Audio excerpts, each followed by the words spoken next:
Hola, benvinguts a un nou capítol de Llibres que inspiren.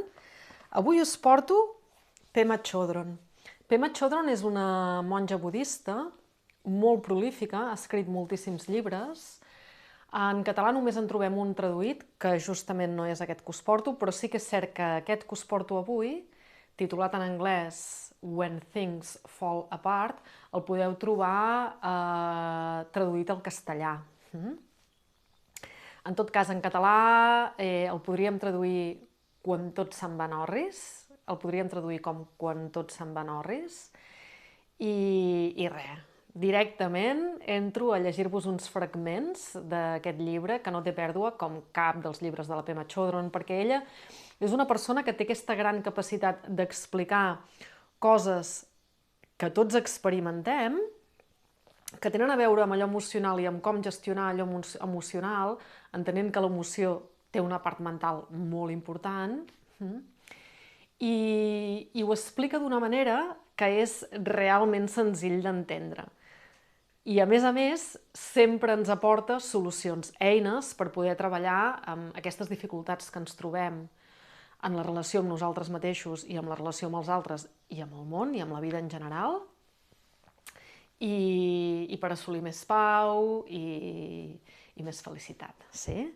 Doncs res, directament ens endinsem, ens capbussem en aquest llibre i ho farem començant pel primer paràgraf. D'aquesta manera tan meravellosa, Pema Chodron obre aquest llibre When Things Fall Apart, quan tot se'n va en orris. Diu Pema Chodron: embarcar-se en el camí espiritual és com pujar a una barca petiteta i sortir a la mar a la cerca de terres desconegudes. Practicant de tot cor, arriba l'inspiració, però tard o d'hora també ens trobarem amb la por. Com tot explorador, volem descobrir què ens espera allà fora sense saber encara si tindrem el coratge de fer-hi front. Amb aquest paràgraf comença aquest llibre de la Pema Chodron, dues coses que vull destacar aquí molt importants.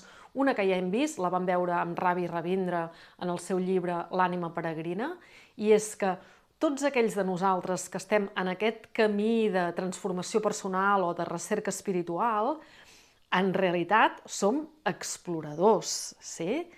I, tal com diu Pema Chodron, és a dir, perdoneu, l'important és el camí, aquell camí que fem i no pas l'objectiu que volem assolir. No? Això és molt important, perquè és el camí el que ens ensenya coses. No deixem mai de ser exploradors, no arribem mai a la terra promesa. Sí? D'això en parlarà Pema Chodron una miqueta més endavant en el llibre. L'altre aspecte que voldria destacar d'aquest primer paràgraf, que em sembla un paràgraf espectacular per començar, és el tema de que no sabem què ens trobarem, és a dir, allò que ens trobarem d'entrada ens és desconegut, per tant, hi ha d'haver una expectació i un restar obert, aviam què és allò que em trobaré quan surti a fer el camí. I això em recorda aquella cançó, oi? Bueno, aquell poema de Cavafis, que en Lluís Llach em va fer una cançó, quan surts per fer el viatge cap a Ítaca, Bueno, però ara me n'estic anant una miqueta. Hi ha el desconegut en l'exploració, però també el que ella diu és: quan comences a fer el camí, no saps si tindràs el coratge per fer front a allò que et trobaràs. I això és una mica ominós, però realment és així. És a dir, vol dir que no tot allò que ens trobarem en el viatge serà agradable o bonic o plaent, sinó que podria ser que ens trobéssim coses, que veiéssim coses que no ens agraden tant, que no siguin tan plaents, que siguin difícils de gestionar, que siguin difícils d'assimilar, i cal que tinguem el coratge per fer-ho, però és evident que quan comencem el viatge no sabem si el coratge el tindrem, perquè no sabem la dimensió d'allò que ens trobarem. I aquí connectem amb un punt important, que és quan ens posem a fer pràctica profunda, sigui la que sigui, en el meu cas, pràctica de ioga a través del Hatha Yoga, a través de la pràctica física, no podem pensar que la pràctica serà sempre agradable. Sí? Ai, que bé que em sento quan practico ioga. Bueno, això és una part, però si realment estàs fent la pràctica de ioga bé i en profunditat, en algun moment, tal com diu Pema Chodron, en algun moment et trobaràs amb incomoditats. Ella parla de la por com a emoció essencial. Molt bé, continuem. Si ens comprometem a quedar-nos allà on som, la nostra experiència esdevé molt viva. Tot se'ns fa molt clar i no hi ha enlloc on escapar. Qualsevol persona que resta al llindar d'allò desconegut, totalment en el present sense punt de referència, viu una sensació d'inestabilitat, de manca de terra. I és justament en aquest moment que la nostra comprensió s'aprofundeix quan descobrim que el moment present és un lloc força vulnerable i que això pot ser tendre i desconcertant al mateix moment. Dues coses molt importants ens diu aquí Pema Chodron. Una és el tema de la inestabilitat. N'havíem parlat, en parlava Wendy Palmer, en parlava sobretot Alan Watts, que té un llibre dedicat a això, la saviesa de la inseguretat. Quan comencem a fer aquest treball intern i ens comencem a escoltar i ens atrevim, tenim el coratge de quedar-nos en el moment present i no fugir, que seria la segona cosa a destacar, aquesta tendència nostra a fugir cap al passat o cap al futur, en lloc de quedar-nos en el present, si tenim el coratge de quedar-nos en el present, sentirem quasi segur una sensació d'inestabilitat, de que no és sòlid, de que no hi ha fonament. Si volem anar, diu ella, continua, si volem anar més enllà de la superfície, practicar sense reserves, és inevitable que en algun moment o altre sentim por. La por és una experiència universal. Gràcies per dir-ho, perquè a vegades ens pensem que estem sols en tenir totes aquestes emocions i no. Això ens passa absolutament a tots. I aquí voldria destacar d'aquesta frase, la por és una experiència universal. Fixeu-vos que Pema Chodron, quan està parlant d'emocions, parla sovint, per no dir sempre, no podria dir sempre perquè no ho sé segur, però sovint, parla d'experiència. L'important és l'experiència, allò que estem experimentant. Desvincular-nos de la por és el que fem de manera natural, però el més trist és que en fer-ho ens privem del moment present. Per tant, la propera vegada que et trobis amb la por, considera't afortunat, perquè és quan el coratge arribarà també. I aquí, això per mi és una referència directa a Abhyasa, que és aquesta pràctica constant que trobem dins de la filosofia ioga. Què se'ns demana? Se'ns demana aquesta pràctica constant. Pràctica constant no vol dir estar fent asanes tot el dia o estar fent exercicis de pranayama tot el dia. Pràctica constant vol dir aquesta pràctica d'estar present en el moment present i aquí, en el cos, sempre. Això és Abhyasa i és el que ella ens demana. Quan tot se'n va en orris i estem al límit de no sabem què, la prova per cadascú de nosaltres és quedar-nos al caire i no intentar concretar. Imagina't, tornem a aquesta cosa d'aconseguir estar més o menys còmodes dins d'aquesta gran incomoditat que ens genera el no saber, la inestabilitat. I ell el que ens demana és que no intentem concretar, etiquetar, anomenar, posar dins una capsa allò que ens està passant, sinó que intentem viure l'experiència sense necessitar concretar-la. El camí espiritual no va del cel i de finalment arribar a un lloc fantàstic, no va de la terra promesa. Aquest comentari és meu, no va de la terra promesa. De fet, diu ella, aquesta manera de mirar-nos-ho ens fa miserables. Pensar que podem trobar una mena de plaer durador i evitar el dolor és el que en budisme anomenem samsara. Aquest cicle sense esperança que gira sense fi i ens produeix un gran sofriment.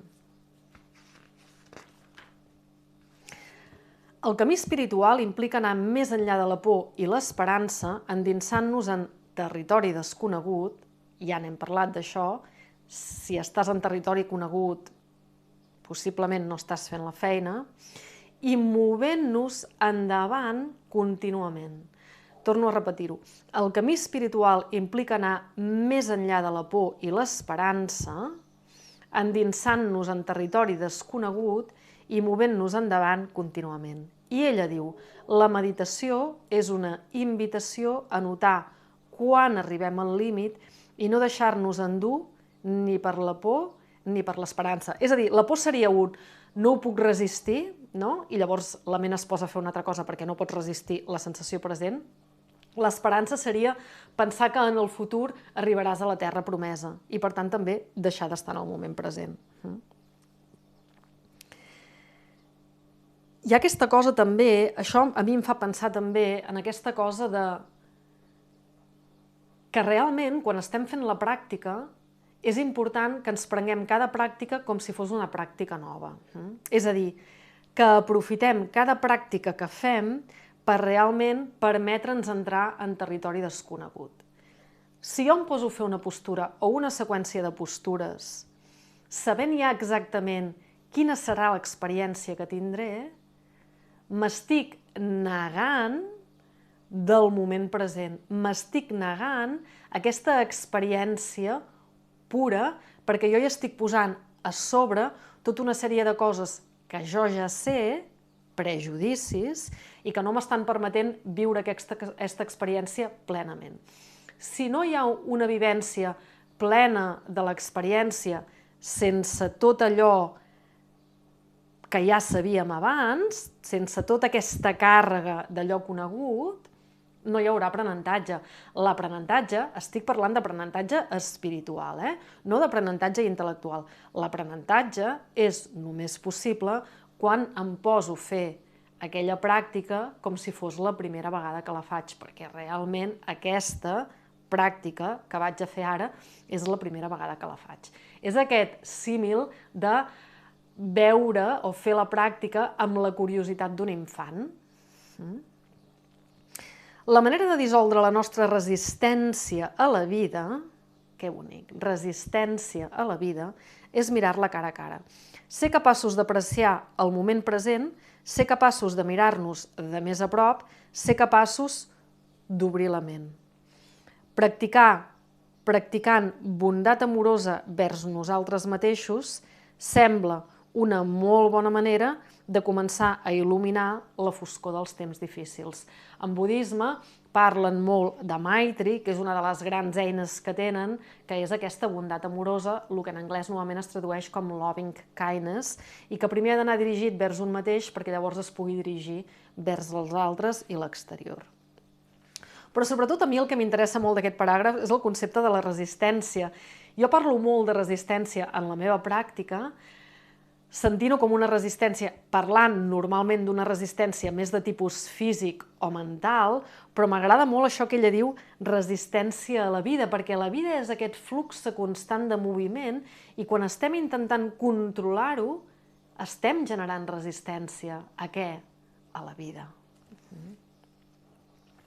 Simplement parar un instant en lloc d'intentar omplir l'espai és ja una experiència transformadora. En esperar, en aturar-nos, comencem a connectar amb aquest desassossec o inquietud fonamentals i alhora també amb aquesta amplitud i espai fonamentals. Com practico jo això en la meva pràctica i en la pràctica que us proposo? Aguantant les postures una estona més. És a dir, donant-nos aquest espai on podem sentir que la ment es comença a inquietar, però també podem començar a adonar-nos-en que hi ha tot un espai interior. Les dues coses estan passant en el mateix temps. Si vaig molt ràpid d'una cosa i l'altra, normalment no tinc temps de sentir i d'adonar-me'n d'això que hi ha més enllà, més en profunditat, i per tant, per això, per mi, la pràctica de Hatha Yoga és la pràctica que a mi m'interessa més, perquè és la pràctica que ens permet fer més profundament aquesta exploració. Òbviament, això és el meu punt de vista. Diu, continua Pema Chodron, l'agressió més important cap a nosaltres mateixos, el mal més gran que ens podem fer, és restar en la ignorància, perquè no tenim el coratge i el respecte de mirar-nos honestament i tendrament. La base per no fer-nos mal és la consciència, en el sentit de veure amb claredat, respecte i compassió allò que estem veient. La base per no fer-nos mal és la consciència, en el sentit de veure amb claredat, respecte i compassió allò que veiem. I això funciona per tots els nivells, funciona pel nivell físic, funciona pel nivell mental, funciona pel nivell emocional. Ara bé, com ho treballem això a través de la pràctica de Hatha Yoga, que és la pràctica que jo us proposo? Observant allò que estem sentint en cada moment. Com se sent una postura, sense voler-la jutjar, sense voler-la modificar, sense voler construir un discurs al voltant d'això, l'experiència pura, consciència. Ens ajuda a relacionar-nos amb tots els detalls de les nostres vides. Ens ajuda a sentir, veure, escoltar i olorar sense tancar ulls, orelles o nas.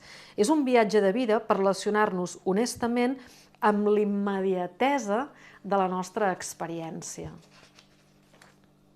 I respectar-nos prou com per no jutjar-la. Això és molt important perquè el judici és una cosa que tenim, l'autojudici, i d'aquí el judici als altres, és una cosa que tenim molt integrada. Personalment jo diria que és la meva gran debilitat, per no dir-ne defecte, és aquest autojudici. És la cosa amb la que haig d'estar treballant constantment. I trobo que la pràctica de ioga ens ajuda molt a fer això, perquè sempre hi ha moments on ens trobem amb dificultats en les postures que estem fent i podem simplement viure l'experiència a nivell de sensacions, a nivell sensorial, sense posar-hi un discurs a sobre, que podria ser ui, no soc gens flexible, ui, no tinc gens d'equilibri, per simplificar, per dir algunes versions simples, i el judici que hi ha darrere d'això, no? Molt bé. El proper pas, és a dir, un cop ja hem practicat la presència, la consciència, el proper pas, i l'amabilitat, i la compassió vers nosaltres mateixos, diu, el proper pas és contenir-se. És aquesta qualitat que ens permet no cercar entreteniment quan comencem a sentir un principi d'avorriment. La pràctica de no omplir l'espai de manera immediata. Amb la contenció ens adonem que hi ha quelcom entre l'aparició del desig o l'agressió, o la soledat, o el que sigui, i l'acció que prenem com a resultat. Amb la contenció ens adonem que hi ha quelcom entre l'aparició del desig o l'agressió o la soledat o el que sigui i l'acció que prenem com a resultat. Hi ha quelcom aquí en nosaltres que no volem sentir i, per tant, mai ho experimentem, perquè sempre reaccionem amb moltíssima rapidesa. Això és molt important. Contenció. Contenció seria el que en ioga anomenem brahmacharya, que és un dels yamas i niyamas. Pels que no sapigueu què són els yamas i niyamas, podeu mirar els capítols d'en Clau Filosòfica, els capítols de filosofia que tenim penjats a Tramuntana Yoga. Però, en tot cas, aquí Pema Chodron explica aquest concepte d'una manera que a mi em sembla molt aclaridora. Ella, òbviament, no parla de brahmacharya, que és una paraula del món del ioga, sí? Però és exactament això, la contenció. De fet, brahmacharya, la traducció literal de brahmacharya, vol dir restar en Brahman. I Brahman, segons la filosofia ioga, és aquesta consciència pura universal. Brahman es tradueix moltes vegades també com a allò que és vast, infinit. Què ens està demanant aquí Pema Chodron? Que ens continguem, que siguem capaços de restar en aquest espai abans de reaccionar. No és passa quelcom, rebem un estímul i reaccionem, sinó que és passa quelcom, rebem un estímul, sentim la incomoditat que això genera, digue-li por, tristesa, el que sigui, i ens quedem presents aquí, i és en aquest moment que tenim l'oportunitat de connectar amb aquesta experiència més profunda, amb aquest jo més profund de nosaltres mateixos, amb aquesta experiència no passada pel filtre de lo racional ni, diria de l'emocional, però és de lo racional. Diu, hi ha quelcom aquí en nosaltres que no volem sentir i per tant mai ho experimentem perquè sempre reaccionem amb moltíssima rapidesa. El mateix que passaria quan estic fent postures i entro en una postura i em trobo tan incòmode que ràpidament surto, o que ràpidament deixo que la ment es comenci a queixar, o que ràpidament modifico la postura per fer-la menys incòmoda, no a nivell físic, menys incòmoda a nivell mental. Per tant, la pràctica de postures és una eina també per treballar la contenció. Aquest quedar-nos en aquest espai que no està ni en un extrem ni en l'altre, en aquest espai que hi ha entre allò que sentim i la necessitat de reaccionar. Contenir-se és el mètode per descobrir o conèixer la naturalesa del desassossec o de la inquietud i de la por que es troba amagada sota de tot allò ordinari, el que diem, el que fem, el que pensem. Contenir-se és un mètode per assentar-se en l'inestabilitat fonamental de la vida. Aquest concepte és el mateix que us deia abans, en parlava Alan Watts, en parlava Ravi Ravindra, en parlava Wendy Palmer, jo crec que tots en parlen una mica, però m'agrada molt la manera com ella ho construeix. Diu, contenir-se és un mètode per assentar-se en l'inestabilitat fonamental de la vida. Contenir-se és una manera de fer-nos amics amb nosaltres mateixos al nivell més profund possible, perquè quan connectem amb allò més profund possible, connectem justament amb aquesta inestabilitat fonamental que és la vida. És allò que em dèiem de restar en bramant. Simplement aturar-se en lloc d'omplir l'espai immediatament és, doncs, una experiència transformadora. Diu, continua, hi ha un alliberament que sorgeix de manera natural quan estem aquí en plenitud sense sentir ansietat per l'imperfecció del moment present. I aquesta és una altra idea important. El moment present és imperfecte. Pensar que finalment podrem resoldre-ho tot no és realista. Cercar algun tipus de seguretat duradora és fútil. El patiment comença a dissoldre's quan podem qüestionar-nos la creença o esperança que existeix un lloc on amagar-se. Tots tendim a abdicar de les nostres responsabilitats i delegar la nostra autoritat a quelcom extern, fora de nosaltres. El no-teisme és relaxar-se en l'ambigüitat i la incertesa del moment present sense cercar res que ens protegeixi, res en què creure o res que ens obligui a estar a l'alçada de. El no-teisme, ho repeteixo perquè val la pena, el no-teisme és relaxar-se en l'ambigüitat i incertesa del moment present sense cercar res que ens protegeixi, res en què creure o res que ens obligui a estar a l'alçada. Dharma, el camí, entès com a camí espiritual, en la tradició budista, és apreciació total i absoluta del canvi i la impermanència. Impermanència volem dir que res és permanent, que res resta exactament igual sempre. Tot està en canvi. Dharma no ens dona res on agafar-nos. El camí espiritual no ens dona res on agafar-nos. Per a aquells que necessiten quelcom on agafar-se, la vida és encara més inconvenient. Des d'aquest punt de vista, el teisme és una addicció. Tots som addictes a l'esperança, esperança que el dubte i el misteri desapareixeran. Aquesta addicció té un efecte perniciós per a la societat, perquè una societat basada en molta gent addicta a trobar solidesa i seguretat no és un lloc massa compassiu. Aquesta fa reflexionar, És a dir, si estem a la cerca d'allò segur i allò sòlid, això ens fa ser molt menys compassius. Uau, aquesta us deixo vosaltres que la reflexioneu.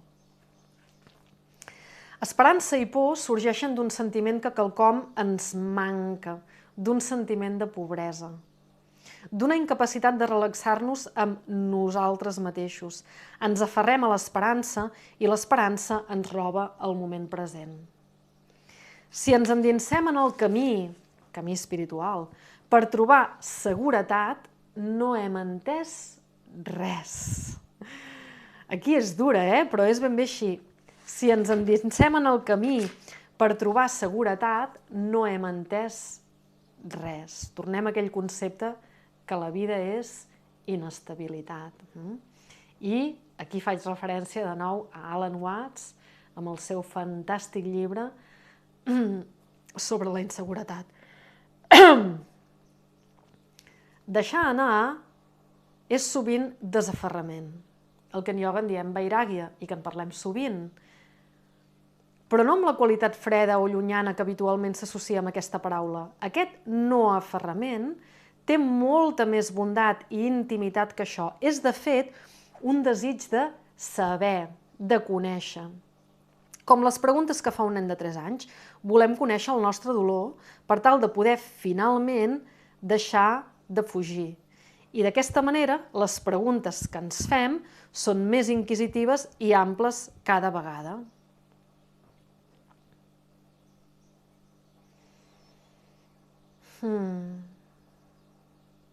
Desaferrament, realment, ell està fent aquí una assimilació entre desaferrar-se, tenir la capacitat de no aferrar-se a quelcom, i aquesta ment curiosa i oberta. Si ens estem aferrant a allò que ja sabem, a idees preconcebudes, no estem mantenint la ment oberta ni estem sent curiosos. I, per tant, la possibilitat que tenim d'aprendre és menor.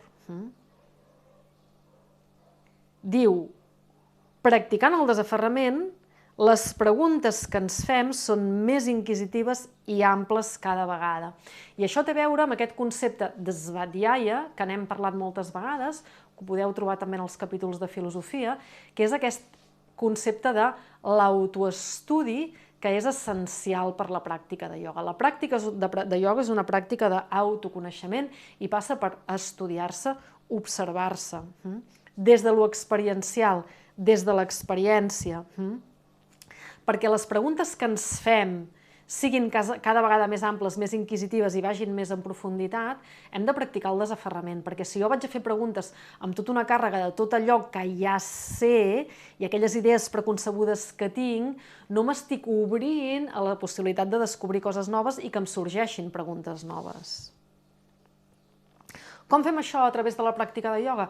Observant atentament, intentant sentir, copsar sensacions cada vegada més subtils per poder-nos permetre viure experiències de nosaltres mateixos diferents de les que estem acostumats a experimentar, connectar amb un nivell de sensació, d'experiència nou. En esdevenir més perspicaços i compassius sobre com ens enganxem i ens emboliquem en el discurs mental, espontàniament sentim molta més tendresa vers la raça humana.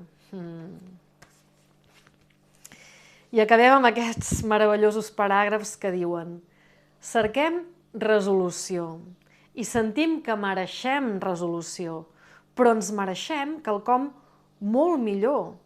Ens mereixem el camí del mig, un estat mental obert que es pot relaxar en la paradoxa i l'ambigüitat. Fixa't bé, Ell ens diu, la nostra tendència és buscar resolució, solució, concreció. Però posa èmfasi en què en realitat ens mereixem quelcom molt millor que això. Perquè com que la vida és ambigua, paradoxal i inestable, el que ens mereixem és Un estat mental obert que es pot relaxar en la paradoxa i l'ambigüitat. Un estat mental que no necessita seguretats. El camí del mig és seure o restar just en el lloc, en el moment present, amb menys desig, amb acceptació i contentament. Tot això són conceptes que hem dit ja en els capítols de filosofia. Raga, deixa, santoixa. No us els diré ara aquí, però mireu-vos els capítols de filosofia i veureu la gran relació que hi ha entre el que ella diu i la filosofia del ioga.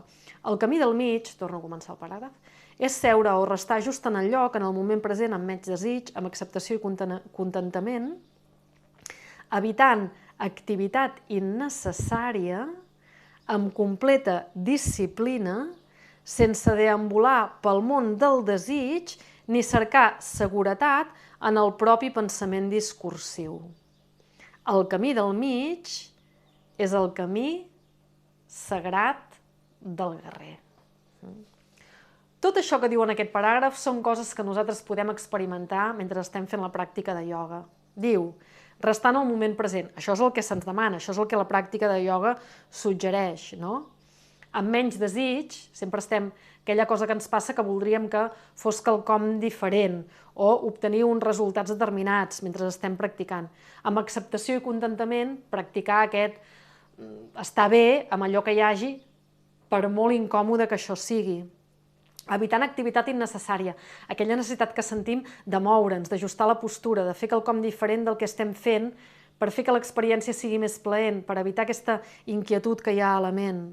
Amb completa disciplina, sense deambular pel món del desig ni cercar seguretat en el propi pensament discursiu. Això ho fem molt, intentar donar, justificar allò que estem fent a través del pensament. El camí del mig és el camí sagrat del guerrer. I aquí, aquesta última paraula, el guerrer, que és un símil que s'utilitza molt per parlar de la gent que estem en el camí espiritual, en el camí de la cerca espiritual. Abans he parlat d'explorador, però també hi ha aquest altre concepte que és el del guerrer i que el trobem en moltes tradicions espirituals. Doncs res, fins aquí els fragments que he escollit d'aquest llibre tan fantàstic com tots els llibres de la Pema Chodron, When Things Fall Apart, que he titulat aproximadament Quan tot se'n va a Norris, i que en castellà el trobeu traduït amb un títol que crec que és Cuando todo se desmorona, o Cuando todo se derrumba. Crec que és Cuando todo se desmorona, no ho sé segur, però en tot cas segur que el podeu trobar, fàcil de trobar. I res, us he portat una autora més, molt interessant, de la meva biblioteca, i ens veiem a la propera. Moltes gràcies!